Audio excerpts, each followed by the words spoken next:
아기가 자라서 젖을 떼게 되었다. 이삭이 젖을 떼는 날에 아브라함이 큰 잔치를 벌였다. 사라가 보니 이집트 여인 하갈과 아브람 사이에서 태어난 아들이 이삭을 놀라고 있었다. 사라가 아브라함에게 말하였다. 저 요종과 그 아들을 내보내십시오. 저 요종의 아들은 나의 아들 이삭과 유산을 나누어 가질 수 없습니다.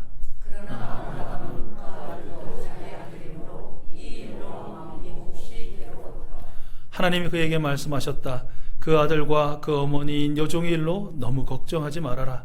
이삭에게서 태어나는 사람이 너의 씨가 될 것이니 사라가 너에게 말한 대로 다 들어주어라. 그러나 여종에게서 나는 또 어머니시니 그 아들은 그 아들대로 내가 하나님께. 다음 날 아침에 일찍 아브라함은 먹거리 얼마와 물 한 가죽부대를 가져다가 하갈에게 주었다. 그는 먹거리와 마실 물을 하갈의 어깨에 메어주고서 그를 아이와 함께 내보냈다. 하갈은 길을 나서서 브엘세바 빈들에서 정처 없이 헤매고 다녔다.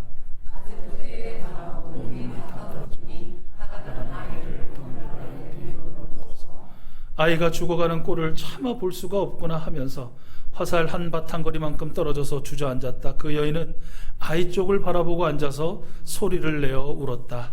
하나님이 그 아이가 우는 소리를 들으셨다. 하늘에서 하나님의 천사가 하갈을 부르며 말하였다. 하갈아, 어찌 된 일이냐? 무서워하지 말아라. 아이가 저기에 누워서 우는 저 소리를 하나님이 들으셨다. 아이를 하나 일으키고 달래어라. 내가 저 아이에게서 큰 민족이 나오게 하겠다. 하나님이 하갈의 눈을 밝히시니 하갈이 샘을 발견하고 가서 가죽부대에 물을 담아다가 그에게 먹였다. 그 아이가 자라는 동안에 하나님이 그 아이와 늘 함께 계시면서 돌보셨다. 그는 광야에 살면서 활을 쏘는 사람이 되었다. 그가 바란 광야에서 살 때에 그의 어머니가 그에게 이집트 땅에 사는 여인을 데려서 아내로 삼게 하였다. 아멘. 예, 오늘은 오늘날 아람 민족의 조상으로 일컬어지는 이스마엘이라는 사람과 그 이스마엘을 돌보신 하나님에 대한 그런 말씀을 한편 살펴보고자 합니다. 구약 성경에서 이스마엘이라는 이름이 가장 먼저 등장하는 기록은 창세기 16장입니다. 아브라함이 아직 아브람이라는 이름으로 불리고 사라가 아직은 사레라는 이름으로 불릴 때 일이죠. 아브라함이 하나님의 부르심을 받아서 순종해서 가나안 땅으로 이주한 지 10년이 지났음에도 불구하고 그의 나이가 80이 넘었음에도 불구하고 아내 사라의 사이에서 자식이 없었습니다. 그러자 사레는 아브라함에게 권하죠.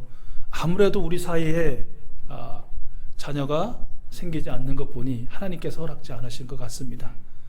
그러나 우리에게 자녀가는 있어야 하겠으니 나의 종 이집트 출신의 내 종 하갈과 동침해서라도 꼭 자녀를 얻으면 좋겠습니다 라고 그렇게 이야기합니다. 그리고 어떤 마음이었겠습니까마는 그 하갈이라는 여종을 남편의 침실로 안내하게 되죠. 그리고 아브라함과 하갈 사이에 바로 새 생명이 생기게 됩니다. 하갈은 종이었음에도 불구하고 그 자녀를 잉태하게 되었을 때 완전히 사람이 변합니다. 어떻게 해요? 주인인 사레를 아주 멸시해요. 아주 깔보고 낮추어 보는. 뭐 아마 이런 장면은 제가 이렇게 자세히 묘사하지 않아도 우리나라 사극을 좀 보신 분들은 잘 아실 겁니다. 이 정실 부인이 자식이 없을 때 첩을 두고 이렇게 자식을 낳고자 하죠. 그래서 그 자녀를 임신한 첩이 정실 부인을 어떻게 대하는지에 대한 그런 뭐 장면은 수도 없이 드라마적으로 아마 꾸며져 있어요. 그게 아마 현실이 아니면 그렇게 거짓으로 하지는 않았겠죠. 현실이기도 하니까 그랬을 것 같아요. 어쨌든 그렇게 종이었던 하갈은 자녀를 임신하자마자 그렇게 여주인인 사레를 멸시했다라는 것이에요. 멸시를 받은 정실 부인인 사레가 가만히 있지 않았죠.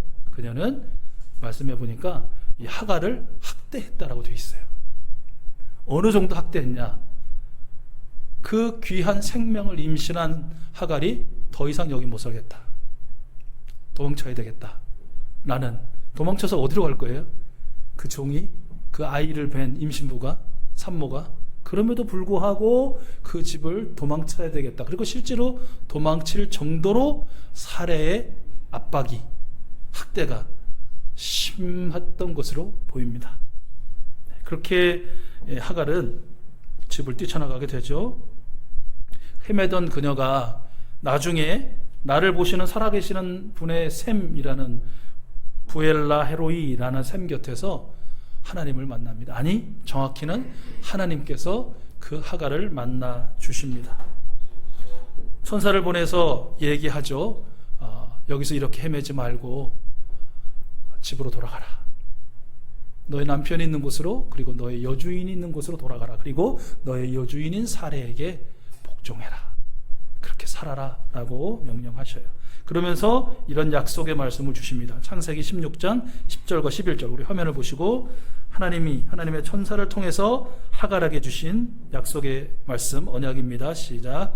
여호와의 사자가 또 그에게 이르되 내가 내 씨를 크게 번성하여 그 수가 많아 셀 수 없게 하리라. 여호와의 사자가 또 그에게 이르되 내가 임신하였은즉 아들을 낳으리니 그 이름을 이스마엘이라 하라. 이는 여호와께서 내 고통을 들으셨음이니라. 아멘. 여기 이 말씀만 봐서는 이게 하갈에게 하는 말씀인지, 사레에게 하는 말씀인지, 마리아에게 하는 말씀인지, 한나에게 하는 말씀인지 도무지 알 수 없죠. 그죠? 바로 이 말씀, 너를 번성하여 이 땅에 충만하게 하리라는 이 언약, 그리고 내가 아들을 낳으리 그 이름을 이스마엘이라.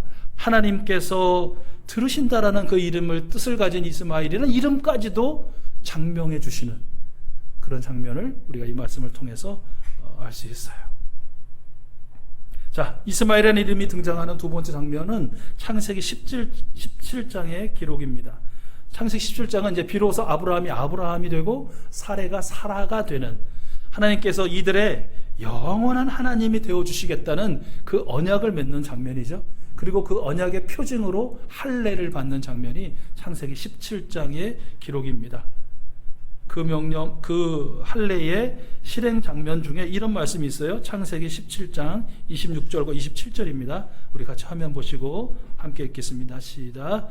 그 날에 아브라함과 그 아들 이스마엘이 할례를 받았고 그 집의 모든 남자 곧 집에서 태어난 자와 돈으로 이방 사람에게서 사온 자가 다 그와 함께 할례를 받았더라. 아멘. 특별히 26절 이삭만 받은 것이 아니에요. 이스마엘도 함께 할례를 받았더라. 할례가 무슨 뜻이라고요? 영원토록 내가 너의 하나님이 되겠다. 너와 내 후손의 하나님이 되겠다라는 그런 언약이거든요. 그런 맥락이거든요. 그 표시거든요. 그것을 이스마엘도 받았다라는 것이에요. 하나님께서는 이스마엘에게 내가 너와 너의 후손에게도 영원한 하나님이 되어주겠다라고 언약해 주신 것이죠. 이스마엘이라는 이름이 등장하는 세 번째 장면은 25장의 기록이에요. 25장에 보면 아브라함이 175세로 이제 죽습니다. 그런데 그 장례를 치는 장면에 이런 말씀이 기록되어 있어요. 창세기 25장 8절과 9절이에요. 우리 같이 화면 보시고 창세기 25장 8절과 9절 함께 읽겠습니다. 시작. 아브라함은 자기가 받은 목숨대로 다 살고 아주 늙은 나이에 기운이 다하여서 숨을 거두고 세상을 떠나 조상들이 간 길로 갔다. 그의 아들 이삭과 이스마엘이 그를 막벨라 굴에 안장하였다. 아멘. 이 보세요. 아브라함의 장례식을 거행할 때, 그때가 언제냐면 하갈과 이스마엘이 이제 완전히 뒤에 살펴볼 오늘 본문 말씀의 내용으로 내쫓긴 지 한 70년이 지난 시간이에요. 그런 상황이에요. 그 정도 됐으면 의절하고 살만도 한데 더 이상 아버지가 아닌 것으로, 우리 가족이 아닌 것으로, 남남보다 더 원수로 여기며 살 법도 한데 보니까 장례식을 거행할 때 이삭도 이스마엘도 함께 장례했더라. 이것으로 미루어봐서 적어도 적대적인 것은 아니었던 것으로, 그리고 서로 간에, 형제 간에, 그 후손 간에 교류가 있었다라고 우리가 짐작해 볼 수 있는 그런 내용인 것 같습니다. 자, 이렇게 지금 앞에서 살펴본 것처럼 이스마엘의 탄생의 비화, 그리고 영원한 언약의 할례 언약의 장면과, 그리고 이 아브라함의 장래 사이의 한 사건이 바로 오늘 창세기 21장, 우리가 앞서 교독한 이 본문의 내용인 것이죠. 이 본문에는 이스마엘이라는 이름이 안 나와요. 오늘 읽으셨죠? 그죠? 하갈의 아들 또는 그 아이라고 의도적으로 그 이름을 기록하지 않은 것 같은데, 그 의견에 대해서는 분분한데 어쨌든 이것은 좀 생략하고요. 자, 우리 21장 내용을 좀 제가 설명을 해드리죠. 이제 아브라함과 사라 사이에 드디어 이삭이 태어나게 됩니다. 그리고 이삭이 젖을 뗄 무렵에 아브라함은 큰 잔치를 열었다라고 되어 있어요. 요즘 말로 하면 어떤 잔치일까요? 뭐 돌잔치 정도 되겠죠, 그죠? 네. 그런데 여러분 생각해 보시면 아시겠지만, 우리 권사님들 세대에 젖 몇 살 때쯤 떼셨어요? 자녀들 기억나세요? 젖을 물리고 이렇게 키우시다가 우리 아이가 몇 살 때쯤 해서 젖을 떼신 것 같으세요? 기억이 안 나세요? 제 생각해 보면 제가 어렸을 때만 해도, 지금이 이제 돌 무렵이라면 이제 워낙 이유식이라는 것도 잘 돼 있고, 또 뭐 그런 이제 제품도 많이 나와 있고, 또 그런 또 뭐 열성적이잖아요. 내 아이에게 균형 잡힌 뭐 음식을 먹이겠다 그래가지고 한 돌 무렵 정도면 젖을 떼지만, 제가 어렸을 때만 해도 3살, 4살 돼도 엄마 젖 물고 자고, 심지어는 어떤 놈이 좀 6살, 7살이 막 되고 학교 갈 때가 다 됐는데도 엄마 품에 안기지 않으면 잠을 못 드는 그런 경우도 있었죠. 그러니까 불과 몇십 년 전에도 그렇다면 우리 고대 사회에 젖을 뗀 무렵이라는 거는 지금처럼 현대적으로 해석해가지고 한 살 때쯤이겠지, 겨우 일어나고 뭐, 아니, 적어도 서너 살, 많으면 6, 7살 됐을 때쯤이라고 보시면 될 것 같아요. 엄청난 잔치죠. 그런 시대에, 그런 전혀 위생에 대한 개념이 없는 그때에 이 아이가 그때까지 살았다는 것은 엄청 축하할 일이고 축복할 일이죠. 아브라함은 부자였으니까 엄청 큰 잔치를 벌였을 것이에요. 그런데 그 잔치 가운데 어떤 사건이 벌어지죠. 그것은 뭐냐면 이복형 이스마엘이 그 이삭을 괴롭힌 것이에요. 놀린 것이에요. 그런데 만약에 이삭이 3살, 4살 정도라고 하면 이스마엘은 몇 살일까요? 예, 한 14년, 15년 차이 나니까 18, 19배예요. 청년인 거죠. 내일 모레면 당장 장가가도 이상하지 않을 그 사회에서는 그런 어른인 거죠. 성인인 것이죠. 근데 그 성인이 이제 겨우 3, 4살 된 이복 동생을 괴롭힌 거예요. 놀린 거예요. 그런데 이 말씀에서 놀렸다라는 거, 그것은 단순히 막 뭐 입으로 놀리고 장난친 게 아니라는 거예요. 그게 뭐냐면 성적인 희롱, 성적인 학대라는 의미라는 것이죠. 이런 거 떠올리시면 돼요. 지금은 정말 큰일 나죠, 그러면. 그런데 예전에는 어땠습니까? 예전에 동네마다 특히 남자아이들 윗도리만 입히고 아랫도리는 시원하게 그냥 다니게 했습니다. 그래야 건강하게 좋다고. 그죠? 기억나시죠? 꼬맹이들 막 이리 뛰고 저리 뛰면서 이제 고추라고 하나요? 하여튼 그거 다 겉으로 내보이면서 막 다녔습니다. 그런데 아시죠? 꼭 모두는 아니었지만 그 동네 일부 할머니들, 할아버지들, 특히 할아버지들, 어른들 아주 그냥 그걸 성기를 장난감 삼아서 아주 놀리고 그것을 막 잡아당기기도 하고 막 흔히 장니 장군감이니 아니니 하면서 했던, 지금 생각하면 학대죠. 당장에 쇠고랑을 차도 이상하지 않을 그런 일들이 불과 몇십 년 전에 우리나라에서도 있었다. 오래 사신 분들은 아마 지금도 한 90세 100대 되신 분들은 증손자들 고손자들 나오면 아이고 이놈 실하네 이러면서 지금도 하는 그런 문화들이 이 고대 사회에는 더했겠죠. 이게 바로 이스마엘이 이삭을 놀린 게 그보다 훨씬 더한 그런 학대를 했다는 것이죠. 이걸 누가 봐요? 사라가 봅니다. 이삭의 엄마 사라가 봐요. 기가 막힐 일 아닙니까? 그동안은 그래도 꾹꾹 참아서 같이 살아왔는데 이제는 내 아들의 성기를 가지고 이제는 마치 그것을 제거할 듯이, 그래서 어떻게 사라 입장에서 보면 저것이 그것을 통해서 이 아브라함의 모든 유산이 자신의 것이 되게 하리라는 어떤 그런 계획 가운데 의도적으로 그렇게 살인과 같은 짓을 하고 있다라고 받아들이지 않겠어요? 그런 경우에 엄마의 심정은 어떻겠습니까? 그야말로 화라산처럼 폭발하겠죠. 그래서 말씀해 보니까 당장 하갈과 이 이스마엘을 내쫓으라고 남편에게 청하게 되고요. 아브라함은 참 고민이 많이 되고, 또 아브라함은 아무대로 많이 고민이 되고 어려웠겠죠. 하지만 그러나 그 부인의 말대로 또 하나님께서 걱정하지 마, 두려워하지 마, 네가 지키는 게 아니라 내가 하갈도 지키고 이스마엘도 지킬 거야 라고 말씀해 주셨기 때문에 하갈과 이스마엘을 그저 약간의 음식과 물 한 이 가죽 포대 줘서 소위 추방이죠. 완전히 내쫓게 되었다라는 것이에요. 이제 하갈과 이스마엘은 당장 어디로 가야 될지 모른 채 그들이 살고 있었던 것으로 여겨지는 부엘세바 인근을 배회하게 됩니다. 그러다가 음식도 다 떨어지고 마실 물도 다 떨어지게 되죠. 그래서 그들이 할 수 있는 건 다른 건 뭐 있습니까? 이제 나 죽었네, 이제 우리 죽었네 하면서 엉엉 우는 일밖에 더 있겠습니까? 그렇게 억울하게 죽어갈 수밖에 없는 자식을 바라보는 어미의 마음은 또 어떻겠어요?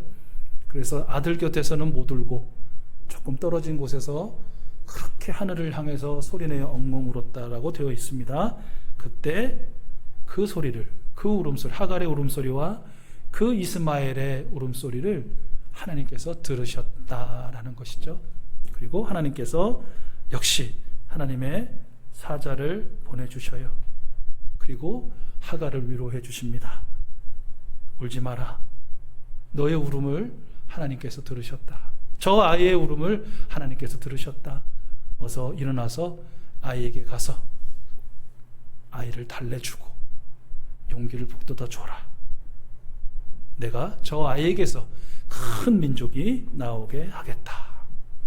말씀만 그렇게 하신 게 아니라 그동안 죽었다는 생각 외에는 아무것도 할 수 없어서 눈이 멀어 있었던 그야말로 우리 하갈의 눈을 활짝 열어주셔서 바로 그 곁에 있던 우물을 발견하게 하시고 그 우물의 물로 충분하게 또 마시우시고 살려주셨다라는 것이에요. 그 이스마엘에게 베풀어 주신 은혜를 오늘 21장 우리 20절 같이 읽었는데 다시 한번 볼까요? 창세기 21장 20절 상반절입니다. 우리 화면을 보시고 함께 읽겠습니다. 시작. 그 아이가 자라는 동안에 하나님이 그 아이와 늘 함께 계시면서 돌보셨다. 우리 다시 한번요. 그 아이가 자라는 동안에 하나님이 그 아이와 늘 함께 계시면서 돌보셨다. 아멘. 그렇습니다. 이스마엘이 태어났을 때에도 자라는 동안에도 그의 모든 인생의 순간순간에도 우리 하나님은 이스마엘과 늘 함께 계셨고 이스마엘을 돌보아 주셨습니다. 여러분, 하나님이 어떤 분이에요? 하나님이 바로 이런 분이시다. 하나님께서 지으신 모든 생명과 함께 하시는 분이 바로 우리 하나님이십니다. 하나님께서 지으신 모든 생명을 돌보아 주시는 분이 우리 하나님이십니다. 이 세상을 살았고 살고 있고 앞으로 살게 하실 모든 생명을 참으로 사랑하시는 분이 우리 하나님이십니다. 인종과 민족을 나누고 또 차별하고 하지 않으시고 똑같이 한결같이 환대하시고 사랑하시고 돌보시고 축복하시는 분이 바로 우리 하나님이십니다. 그 사람이 어떠함과는 상관없습니다. 이삭이라서 이스마엘이라서 문제가 되는 것이 아닙니다. 의인이라서 죄인이라서 문제되는 것이 아닙니다. 그 사람이 어떠함과는 상관없이 심지어는 너는 절대 용서받을 수 없는 죄인이야 라고 불리는 그 죄인까지도 용서하기를 원하시고 돌보시는 분이 바로 우리 하나님이십니다. 하나님이 이런 하나님이시라는 가장 크고 가장 분명한 증인이 있습니다. 증거가 있습니다. 누구고 무엇입니까? 바로 여러분, 바로 우리들이죠. 하나님이 얼마나 사랑하시고 위하시고 돌보시고 축복하시는지, 바로 저와 여러분 한 사람 한 사람이, 우리 목장이, 우리 교회가 그 증거요, 증인이 아니겠습니까? 그런데 사람은 어때요? 예, 가르지 않습니까? 나누지 않습니까? 차별하기를 아주 식은죽 먹듯 하고요. 또 어떨 때는 한 생명을, 참새죠, 텃새 한 마리보다 못하게 여기지 않습니까? 하나님이신 우리 구주 예수 그리스도님께서 이미 우리에게 말씀해 주셨죠. 우리 다시 한번 볼까요? 마태복음 10장 29절에서 31절 말씀입니다. 여러분 화면 보시고 함께 봉독하겠습니다. 시작. 참새 2마리가 한 양에 팔리지 않느냐? 그러나 그 가운데서 하나라도 너희 아버지께서 허락하지 않으시면 땅에 떨어지지 않을 것이다. 아버지께서는 너희의 머리카락까지도 다 세워놓고 계신다. 그러니 두려워하지 말아라. 너희는 많은 참새보다 더 귀하다. 아멘. 예, 여러분, 여전히 세계 각처에서는 전쟁이 이어지고 있죠. 이제는 이 종전 협정을 맺고 협상에 들어간다라는 뉴스를 들어도 믿을 수가 없어요. 1분 뒤에 1초 뒤에 어떻게 또 상황이 변할지 모르기 때문이죠. 러시아와 우크라이나가, 미국과 이란이, 이스라엘과 팔레스타인과 아랍 국가들이 참으로 지독한 전쟁을 이어가고 있어요. 하나님이 지으신 생명을 사람이 죽이고 있습니다. 텃새 한 마리 죽이는 것보다, 게임 속 한 캐릭터 지우는 것보다 더 쉽게, 심지어 아주 재미있어 하면서 박수치면서 그렇게 하고 있습니다. 우리는 믿습니다. 그런 죄를 짓고 있는 자들을 하나님께서는 반드시 심판하실 것입니다. 그리하실 것을 간구하고 간청합니다. 예배 전에도 말씀드렸지만 오는 25일은 남침에 의한 6.25 한국전쟁 발발 76주년이 되는 날입니다. 그리고 그 전쟁은 끝맺어지지 않고 여전히 휴전 상태로 73년이 되어 갑니다. 우리 하나님은 전쟁을 일으킨 자들을 심판하셨고요, 끝까지 심판하실 것을 믿습니다. 우리 하나님은요, 정전과 평화가 아닌 휴전과 전쟁을 이어가며 사익을 채워가고 있는 자들을 반드시 심판하실 줄로 믿습니다. 우리 하나님은 하나님께서 지으시고 돌보시며 사랑하시는 생명들을 초계처럼 멸시하는 자들을 벌하실 것이고, 또 반드시 그리하실 것을 간구하고 간청합니다. 이 시간 저와 여러분, 우리에게 이런 질문을 하며 말씀을 마치고자 합니다. 바로 이런 하나님, 바로 이런 하나님을 믿는 우리는 어떠해야 할까요? 이스마엘조차도 함께 계시면서 돌보신 하나님을 믿는 우리는 어떠해야 할까요? 아브라함과 이삭과 야곱의 하나님만이다라고 주장하는 저들과, 아브라함과 이스라엘만의 하나님이라고 주장하는 저들 사이에, 아니, 하나님은 모두의 하나님이야 라는 사실을 믿고 사는 우리는 어떠해야 할까요?